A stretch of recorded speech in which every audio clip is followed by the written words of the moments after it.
Hey guys, Mag students, John here with you again. Hope you guys are having a great day. Looking forward to having another word with you.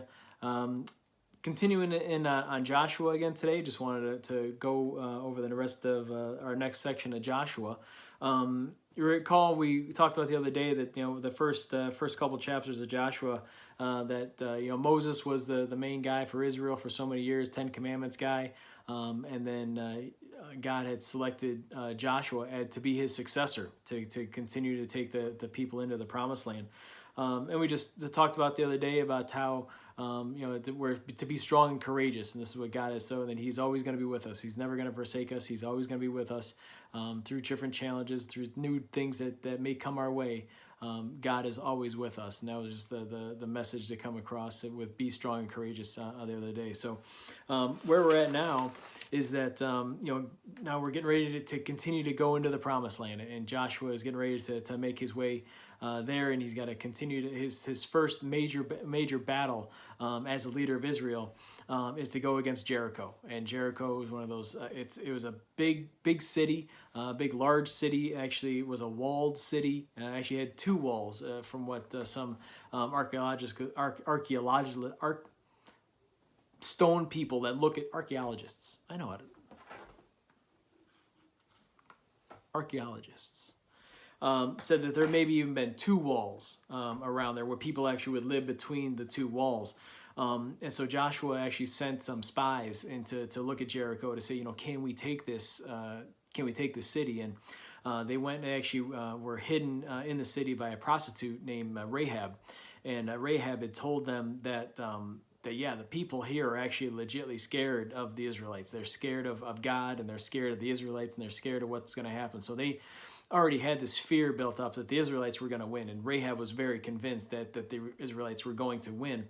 And it's just interesting just to take back to about Rahab, is that Rahab, being a prostitute, God still did redeem her and saved her from her previous life. But if you look in the genealogy of Jesus's, where he came from, Jesus's genealogy, you look at it in Matthew, you will see Rahab in there.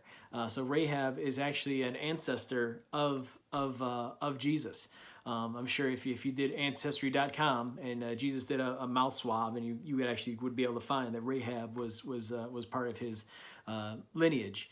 So Jesus would not have come into it was all part of God's plan to have Rahab be a part of that system. So God's grace did redeem her, and she was able to be very much a part of this early plan with Joshua and the spies, and also a later plan with Jesus.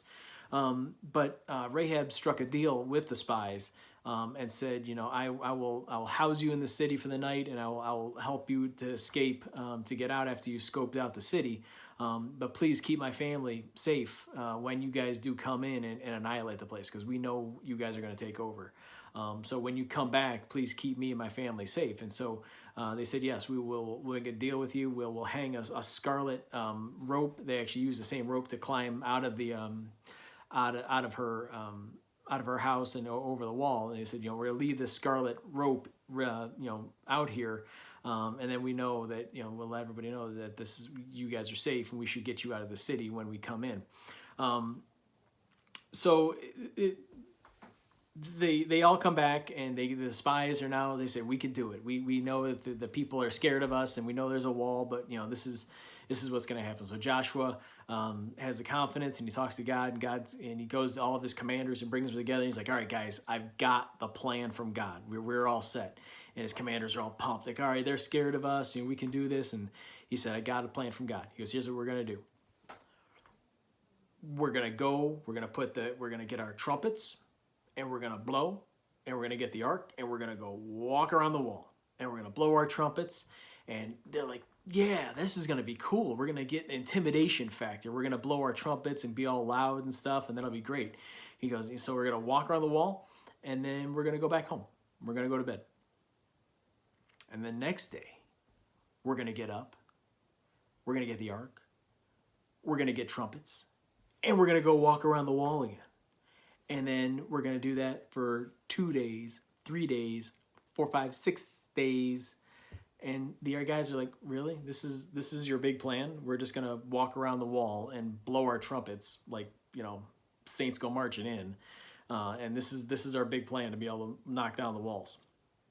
And I'm thinking maybe, day one, there maybe was an intimidation factor of them walking around the walls and blowing their trumpets and everything. And I think that might be a great thing. But then, day 2, day 3, I'm sure the people of Jericho were saying, what are these guys? They're just like walking around blowing their trumpets. This isn't really the greatest army. But they did. They said, this is what you're going to do. And it's just interesting how the parallels with God in our lives is that he's got a plan.